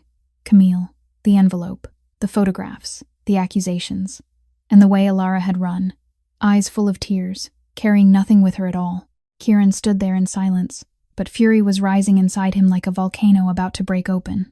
He turned to Cole, who had rushed in after hearing the news. "Where is she?" he asked, each word sharp as a blade. Cole shook his head, his face gone pale. "No one knows, boss. She ran out of the building 3 hours ago. No phone, no wallet. We have people searching, but we have nothing yet." Kieran turned to find Camille. But the red-haired woman had vanished long ago, surely understanding that staying meant a death sentence. Before he could give another order, the phone in his pocket vibrated. A message from an unknown number. He opened it, and the blood in his body turned to ice. A video. Alara sat on a wooden chair, her hands bound behind her back, a black strip of cloth tied over her eyes. Her lips trembled, and Kieran could see the bruising on her cheek where someone had struck her. Then the camera shifted, and Victor Kozlov's face filled the screen, a cold smile on his mouth. "Blackwood," Kozlov's voice came through the phone. "You took my wife? I take yours. Fair, yes. The video ended, and Kieran stood there with the phone in his hand, his whole body shaking with rage he could not contain. Catherine? Now Alara. History was repeating itself, but this time, he would not let it end the way it had before. Kieran didn't waste a single second. He called everyone he trusted, mobilizing the full force of the Blackwood Empire. Within an hour, more than 50 fully armed men had gathered in the basement of Blackwood Tower, waiting for orders. Cole led the team, pulling information from sources, and they showed no mercy. Men who worked for Kozlov were taken all over the city, and under interrogation methods no one wanted to speak about, they gave up everything. An old warehouse at the Newark port, that was where Kozlov was holding Alara. Kieran sat in a black SUV, staring straight ahead, his hands locked around the gun resting on his thigh. He didn't speak for the entire ride, but Cole could feel the fury burning off his boss like heat. This wasn't the cold, calculating Kieran Blackwood everyone knew. This was a man on the edge of madness, willing to set the whole world on fire if that was what it took. The convoy stopped about 200 meters from the warehouse. Kieran got out, didn't wait for anyone, and started walking toward the target. Cole and the others followed, weapons ready. The night sky over the Newark port was cold and pitch black, lit only by the pale yellow glow of a few old streetlights. The raid happened fast and brutal. Kozlov's gunmen didn't have time to react before Kieran's people poured in from every direction. Gunfire cracked, shouts, glass breaking, but Kieran didn't care about anything except one thing: find Alara. He kicked open the door to a room at the far end of the warehouse, and his heart stuttered when he saw her. Alara sat on a wooden chair, her hands still tied behind her back, the blindfold dragged down to her neck. Her face was bruised, her lips swollen and split at the corner. Dried blood streaked along her chin. The white blouse she wore had been torn at the shoulder, and Kieran could see the cuts on her arms where someone had dragged a blade across skin. But what caught in his throat wasn't the injuries, it was her eyes. Alara looked at him, and there was no fear in them, no surrender. Only the steel of a woman who had endured too much and refused to break. Kieran, she whispered, her voice raw from thirst and screaming. He stepped closer, reaching to untie her, when a voice came from behind him. How touching, Blackwood. Kieran turned. Viktor Kozlov stood in the doorway, a gun leveled straight at him. His face was calm, but his gray eyes burned with hatred. You killed my wife, Kozlov said, each word heavy as stone. You think I would let that go? Kieran straightened, green eyes fixed on his enemy. Your wife died because she ordered Catherine killed. She hired men to shoot my wife in front of my daughters. His voice was ice. I only paid the debt. Kozlov laughed, wild and bitter. Then today I pay mine. He raised the gun, his finger tightening on the trigger. A shot rang out, but it didn't come from Kozlov's weapon. The Russian boss froze, gray eyes widening in shock as he looked down at the blood spreading across his chest. The gun slipped from his hand with a clatter, and he collapsed like a sack of sand. Cole stood in the doorway on the other side of the room, his own gun still smoking. Kieran didn't look at Kozlov's body. He turned back to Alara, cut the ropes quickly, and lifted her to her feet. She shook in his arms, weak from exhaustion and blood loss, but she stayed upright. She was still alive, and that was all that mattered. Kieran pulled her against him, holding her so tightly it was as if she might vanish if he let go. He felt her heart beating beneath her ribs, felt the warmth of her breath at his throat, and for the first time in years he felt tears sliding down his face. I'm sorry, he whispered into her ear, his voice breaking. I'm sorry. I should have protected you. I should have been there. I'm sorry. Alara didn't speak. She only wrapped her arms around him, weak but firm enough for Kieran to know she forgave him, that she didn't blame him, that she was here. She was alive, and that was what mattered most.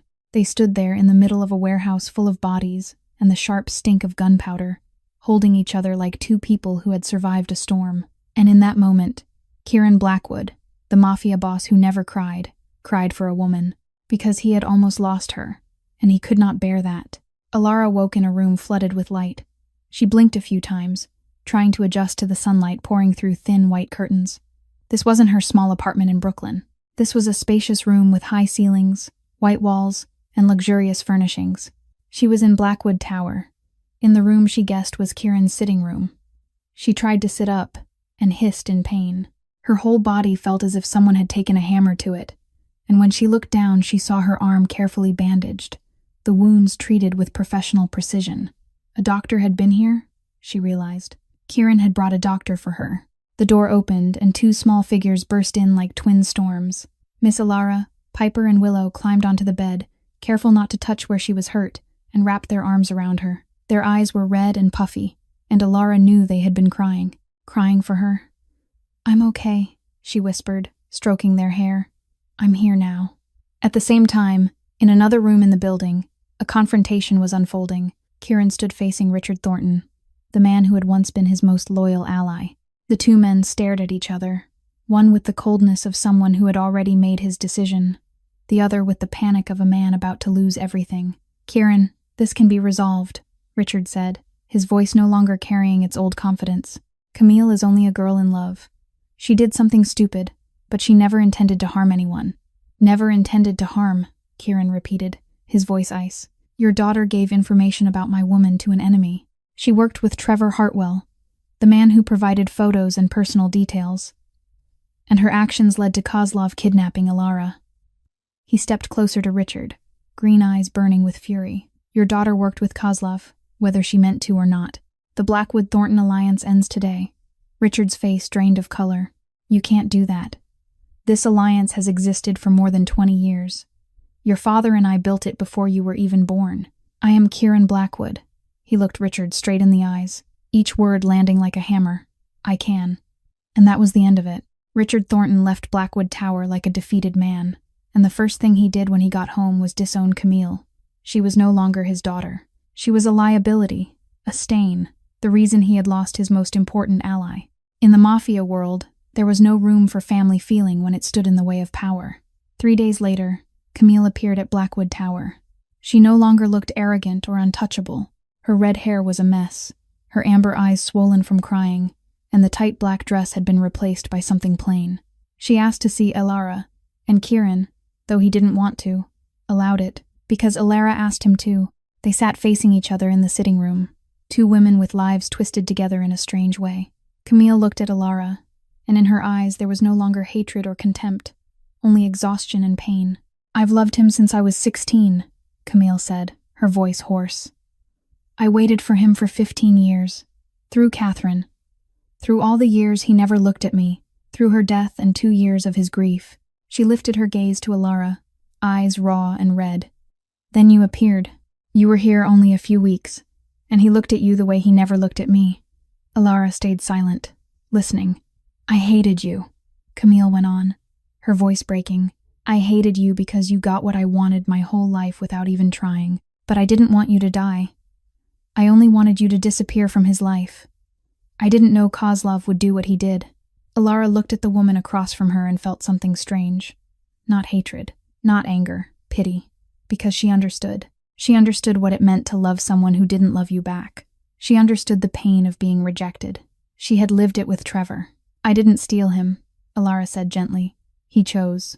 And I'm sorry you're hurting, truly sorry." Camille stared at her, and tears began to slide down her cheeks. Not tears of hatred or rage, but tears of a broken heart, of a 20-year dream finally ending. She stood, said nothing else, and walked out of the room. Out of Blackwood Tower, out of Kieran Blackwood's life forever. And Alara watched her go, with no feeling of triumphant victory in her chest. Only sadness for a woman who had loved the wrong man, at the wrong time, and paid for it with everything. A week after Camille left, Kieran flew to Boston. He didn't tell Alara about the trip. He didn't want her worrying anymore when the wounds on her body still hadn't fully healed. But there was something he needed to do. A debt that had to be collected, not with blood, but with something far more painful. Trevor Hartwell worked at a small financial company in downtown Boston, an ordinary position for the son of a restaurant owner who had once been well known. Coal had dug deep, and Kieran knew Trevor's life wasn't nearly as bright as he'd imagined when he ran from that wedding 2 years ago. His father's restaurant, La Maison, had gone bankrupt after the scandal, and Trevor had fled New York to escape the disgrace. He lived an average, lonely life, always glancing over his shoulder as if he were afraid someone was watching him. He was right to be afraid. Kieran walked into Trevor's office without knocking. His 2 guards had persuaded the secretary to stay quiet, and no one dared stop him as he moved down the hallway with measured authority. Trevor sat behind his desk, eyes fixed on his computer screen. When the door opened, he looked up with irritation, probably thinking a coworker had come to bother him. but when he saw Kieran, all the color drained from his face. "Who are you?" Trevor asked, his voice shaking, even though Kieran was certain he already knew. Kieran didn't answer. He crossed to the chair opposite the desk and sat down, his movements slow and deliberate. He placed an envelope on the desk, opened it, and pulled out a photograph. Ilara, in a white wedding gown, her eyes red and swollen, tears streaming down her cheeks, standing alone at the altar, under hundreds of curious, pitying stares. 2 years ago, Kieran said, his voice frighteningly calm. You left her standing alone in front of 200 people. You left a note with 13 words and ran like a coward. Trevor swallowed, his pale blue eyes darting from the photograph to Kieran and back again. I don't know what you want. That was a long time ago. Ilara and I have nothing to do with each other anymore. Nothing to do with each other. Kieran tilted his head, a cold smile flickering at his mouth. Then explain something to me. Why did you send these photos to Camille Thornton? Trevor went even whiter, if that was possible. He opened his mouth, closed it, then opened it again like a fish gasping on land. She contacted me. She said she needed the photos to protect a friend. I didn't know what she was going to do with them. I swear I didn't know. You didn't know who she was? Kieran asked, still calm, but the green in his eyes burning with something dangerous. Camille Thornton, Richard Thornton's daughter, one of the biggest mafia families on the East Coast. Trevor shook like a leaf in the wind. Mafia. I didn't know. I swear I didn't know. She only said she was a friend of someone who knew Ilara, and that she needed the photos to help her. I thought what? Kieran cut in, his voice suddenly sharp as glass. You thought sending pictures of the worst day of a woman's life to a stranger was helping her. Or you just wanted a little money, and didn't care what the consequences were. Trevor fell silent. He had nothing to justify himself. Let me tell you what the consequences were, Kieran said, standing and moving to the window. The photos you sent were used to humiliate Ilara in front of dozens of people. She ran out into the street in despair, and she was kidnapped by an enemy of mine, beaten, tortured, and nearly killed. Trevor turned the color of a corpse. I didn't know. I didn't want. Kieran turned back, staring straight into Trevor's eyes. You didn't know. You didn't want. But that doesn't change the fact that you helped make it happen. You abandoned her 2 years ago, and when she finally found some peace, you showed up again to ruin it. Kieran stepped close enough that Trevor could smell the expensive cologne on him, close enough to see the scar on the Mafia Boss's face. I'm not going to kill you, Kieran said, his voice low and dangerous. Not because you don't deserve to die, but because Ilara doesn't want me to. She doesn't want any more darkness in her life because of you. He paused, letting the words sink in. But you will live the rest of your life with something worse than death. Fear. Kieran smiled, but the smile never reached his eyes. Every morning you wake up, you'll wonder if today is the day I change my mind. Every night you go to sleep, you'll wonder if you'll wake up the next morning. And you'll live like that until the day you die. That is your punishment. Kieran walked out of the office, leaving Trevor sitting there, trembling, pale, and completely shattered. And Kieran knew he would never have a peaceful night of sleep again. The Blackwood Foundation Gala took place 2 weeks later than originally planned, but no one complained. New York's elite understood that when Kieran Blackwood postponed an event, there had to be a legitimate reason. And the rumors about the kidnapping, about Victor Kozlov's death, about the collapse of the Blackwood-Thornton alliance, had spread through high society like wildfire. Tonight, they came not only for charity, but to see with their own eyes the woman who had made the coldest mafia boss in the city do all those reckless things. Ilara stood before the mirror in the room Kieran had prepared for her, looking at the woman in the glass she almost didn't recognize. A deep blue dress, dark as the ocean at night, clung to her body and traced soft curves she hadn't known she had. Her brown hair was swept up, exposing the graceful line of her neck, and a pair of emerald earrings Kieran had placed in a gift box that morning with a brief note, meant to match your eyes. The wounds on her body had healed, leaving only faint scars that light makeup had softened. But the scars inside her were different. They were still there, but they didn't hurt anymore, because someone had helped her heal. She stepped into the grand hall on the 49th floor and felt hundreds of eyes turned toward her. The room was lavish with white roses and silver ribbons, crystal chandeliers throwing a shimmer across everything like a dream. The desserts she had made were displayed with honor at the center, and she smiled when she saw people admiring them. But she had no time to savor it, because at that moment Kieran stepped onto the stage. He wore a black 3-piece suit, his dark hair neatly styled, and the scar on his face was left uncovered. He stood tall and commanding, but when he began to speak, his voice wasn't the cold blade everyone knew. "Thank you all for being here tonight," Kieran began, his deep voice carrying through the room. "The Blackwood Foundation was established 7 years ago, at the wish of my wife, Catherine. She believed every child deserves a school, a chance to learn and grow, and I promised her I would make that dream real." He paused, and Alara could see pain flicker in those green eyes. "But in the past 2 years, I forgot the most important thing Catherine taught me. She didn't only want me to build schools for children. She wanted me to rebuild myself, rebuild my life, rebuild my ability to love." He lifted his gaze, and his eyes found Alara in the crowd. "And recently, someone taught me that again." The room went so still you could hear the second hands on wristwatches. "That person taught me that a foundation doesn't have to be perfect to be strong. It only has to be built by hands that don't give up." Kieran stepped down from the stage, and the crowd instinctively parted, creating a clear path straight to where Alara stood. "That person taught me that scars don't make us less beautiful. They only prove we survived. And that person taught me that sometimes the best things come from places no one expects." He stopped in front of Alara, and she could see he was shaking. Kieran Blackwood, the man who feared nothing, was trembling in front of a pastry chef. He reached into his jacket and pulled something out. Half of a heart-shaped cookie, dried now and chipped at the edge, but still clearly a heart. "You made this for me the first night we met," Kieran said, his voice rough. "I kept it because it reminds me of something important. Broken things can still be sweet, shattered hearts can still love, and foundations that have collapsed can still be rebuilt."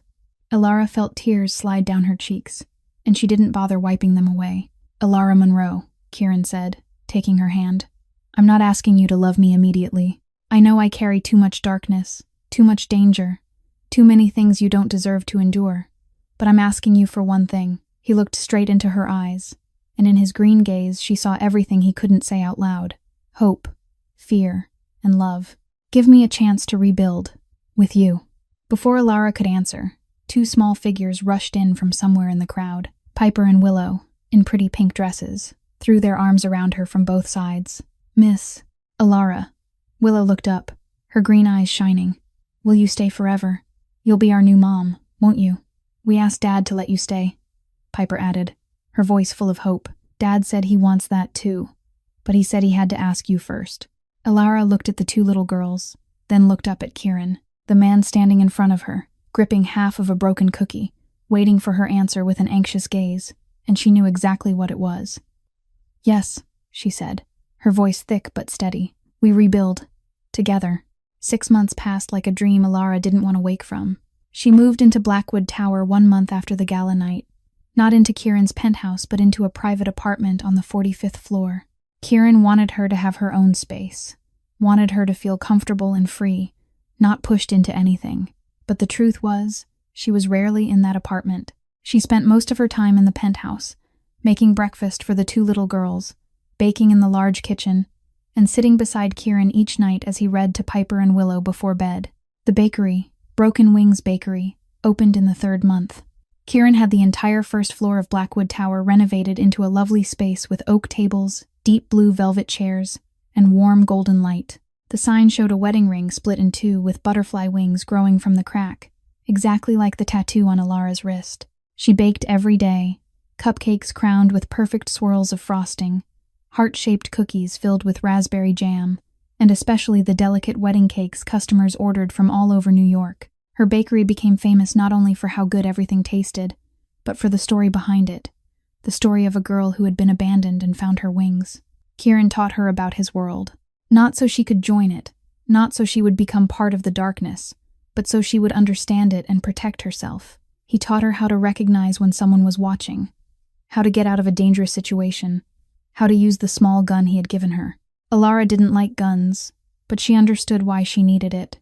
She was living in a world different from the ordinary one, and she had to adapt. But the most important thing she learned wasn't how to defend herself. It was how to love. One evening, as she was reading a fairy tale to the girls, Piper suddenly asked, "Miss Alara, can we call you Mom?" Alara froze, not knowing how to answer. She looked at Willow, who was watching her with hopeful green eyes, then at Kieran standing in the doorway, and she saw him give a small nod. "No," she said, And when she saw their faces fall, she hurried on. "You don't have to call me Mom, because you already had a wonderful mother, and I never want to replace her." She pulled them into her arms, her eyes burning. "But I can be someone who loves you, takes care of you, and stays with you forever. Is that okay, my two children?" It was the first time she called them her children, and when the girls clung to her and sobbed with happiness, Alara knew she had found her family. Kieran proposed on a full moon night on the rooftop of Blackwood Tower. He didn't kneel. There was no sparkling diamond ring. Instead, he handed her a stack of papers, and inside was a set of plans for a house, a home outside New York City, with a wide garden for planting flowers, a big kitchen for baking, 4 bedrooms for the family, and 1 extra room. "What is the extra room for?" she asked, and Kieran smiled, one of those rare smiles she had learned to love. "For the future," he said. "For the children we might have, if you want that." Alara looked at the plans, at the home he had drawn for her, for them, and she cried, crying from happiness, from gratitude, because for the first time she truly believed she deserved to be loved. The wedding took place 3 months later, small and warm, with only family and close friends. Maggie came from the Gilded Sparrow, tears in her eyes as she watched the girl she thought of as a daughter stand at the end of the aisle. Brielle was the maid of honor, grinning because at last her matchmaking plan had worked, even if it happened in a way no one could have predicted. Cole stood beside Kieran as best man, and even his usually cold face held a rare smile. And Piper and Willow were flower girls, scattering white rose petals along the aisle with a seriousness that would have been funny if the moment hadn't been so tender. Alara stood at the end of the aisle, looking at Kieran waiting for her on the other side. She wore white, the second time in her life she had worn a wedding dress. But this time she wasn't afraid. There was no dread that the groom would run, no insecurity that she wasn't enough. Only love, trust, and the belief that at last, after all the hurt, she had found where she belonged. She walked, step by step, toward the man waiting for her with green eyes full of love. And this time, she knew he would never walk away. 1 year after the wedding, the house in the New York suburbs was finally finished. It sat on a small hill overlooking a lush green valley, with white walls, a red-tiled roof, and a wide garden filled with roses Alara had planted with her own hands. The large kitchen was exactly like the blueprint, with windows facing the garden and every tool she could need to bake whenever she wanted. There were 4 cozy bedrooms, 1 for Kieran and her, 1 for Piper, 1 for Willow, and the extra room was no longer empty. Alara stood by the living room window, holding her newborn son in her arms. He had black hair like his father and brown eyes like his mother, sleeping deeply against her with soft, steady breaths. She looked out into the garden, where Piper and Willow, now 7 years old, were chasing after a golden retriever named Cookie, a birthday gift Kieran had bought for them. The girls' laughter rang through the peaceful air, blending with the dog's happy barking and birdsong in the trees. Strong arms slid around her waist from behind, and Alara felt the familiar warmth of Kieran. He rested his chin on her shoulder, looking out the window with her, and they stood there in silence for a long moment, savoring a rare, quiet peace. "Are you happy?" Kieran asked, his voice low and warm by her ear. Alara smiled and turned her head to look at her husband. The man who had once been cold as ice now looked at her with eyes full of love, with a smile she knew belonged only to their small family. "Happier than anything I ever dreamed of," she replied, and she truly meant it. The doorbell rang, and a few minutes later Maggie stepped into the living room.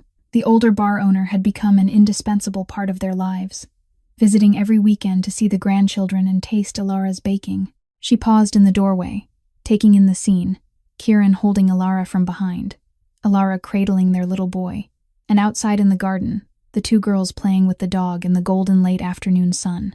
"It's beautiful," Maggie whispered, her eyes bright with tears. "I still remember the day you walked into my bar with sad eyes and a broken heart. And look at you now." Alara smiled at the woman she thought of as a mother. "I'll never forget what you did for me, Maggie. You gave me somewhere to belong when I had nothing." Maggie shook her head, stepped closer, and gently smoothed the sleeping baby's hair. "I didn't do anything, sweetheart. I only opened the door. You were the one brave enough to walk through it." She lifted her gaze to Kieran, then back to Alara, her smile full of quiet satisfaction. "I've always believed some foundations are meant to find each other, and you two are proof of that." Alara handed her son to Kieran to hold, then looked down at her wrist. The tattoo of the broken wedding ring was still there, but now she didn't see it through pain. She saw it through gratitude, because from that crack, butterfly wings had grown, and those wings had carried her here, to this family, to a happiness she had never thought she deserved. Piper and Willow ran into the house, sweaty and grinning, and threw their arms around Alara before rising up on their toes to look at their baby brother asleep in their father's hands. "Mom, Alara, will the baby wake up and play with us?" Willow asked, her voice full of hope. "Mom, Alara." After a year, the girls had started calling her that, not because she demanded it, but because they chose it, and every time she heard those two words, warmth flooded her chest. "He's still very little, sweetheart," she said, stroking Willow's hair. "But when he's bigger, he'll play with you every day. We'll teach him to play ball," Piper declared. "And we'll teach him to bake like Mama Lara." Kieran laughed, a gentle sound no one would have believed he could make 2 years ago. He looked at his wife, looked at their 3 children, and he knew Catherine was somewhere, smiling down at them. He had kept his promise to her. He had found light in the darkness, and he had rebuilt. Alara looked out the window once more, where the sunset was turning the entire garden to gold. She thought about her journey, from the girl abandoned in a wedding dress to the woman standing here today, loved, cherished, and happy. She thought about the scars she carried, and she understood they didn't make her weaker. They made her stronger. The wings had finally flown, and the story of 2 broken hearts finding each other in the darkness had reached an ending no one would have dared to dream. This story reminds us that no matter how many times life pushes us into the depths, there is always a chance to rise again and love again. Our wounds don't define us. The way we survive them is what matters. And sometimes, happiness comes from places no one expects, through people we meet by chance. If you feel this story touched your heart, please hit the subscribe button and turn on notifications so you don't miss the next moving stories. Don't forget to like and share this video with your loved ones, the ones who also need to be reminded that they deserve happiness. How did this story make you feel? Have you ever lived through a moment when you thought you'd lost everything, and then life brought you something miraculous? Share with us in the comments below. We would really love to hear your stories, your feelings from deep inside your hearts. Thank you for staying with us until the end of the video. I wish all of you watching good health, a joyful life, and days filled with peace and happiness. Remember, wherever you are in your life journey, you deserve to be loved. Goodbye, and see you in the next video.